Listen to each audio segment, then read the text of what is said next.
I'll try to keep this one short and sweet. Here's the intermediary development of a monopolar half alternator. I've taken a DVD-ROM drive motor like this one and sliced into it 6 divides forming teeth.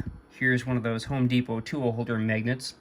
So its north face is out and the south is coming around these teeth to close the path on this stator, which means that the North Pole is actually magnetizing the entire stator north, and then when these fins get closer to or farther away from the stator, they're just simply changing their BH curve, which we'll see in a moment what that means. But this thing is always just trying to close its flux path, whether the coils are loaded or not. So let's go ahead and get our power belt on there and spin her up. And so let's take a look at our waveform. And the first thing to notice is it's quite asymmetrical. If we just turn it so we get exactly one division from 0, there's 0. So we're one division on the bottom, we're 1.5 divisions on the top. And you can see that we got a faster time on the top, more of a spike, and a slower time on the bottom, more of a curve. And so that rectification is happening not because the system is monopolar, but because these fins can only hold so much magnetic field, and as they get closer to and farther away from the core, we're actually seeing a change in the amount of magnetic field that they can hold as a rectification of this system.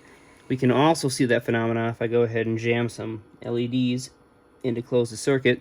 Now, these are back-to-back red LEDs, which means that, no matter which direction current flows, one of them will light up.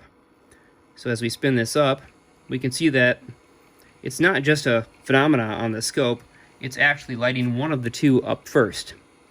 And as we increase the RPM, now we can light the other one up. So yeah, that's saturation rectification going on, and here's the other interesting thing. Even though almost all of our energy in this circuit is being lost to friction, because right now this is it's a totally unloaded system, and we can see on the current meter here, we're right around 200 milliamps.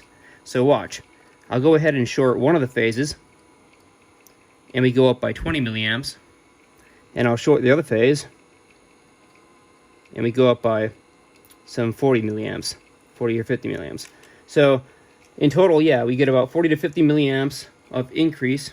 Actually, it's about 40 milliamps because now we're drawing slightly more power. Increase if we dead short the system, which means we're really not seeing that lens loading on our prime mover here, and we're just losing it all in friction.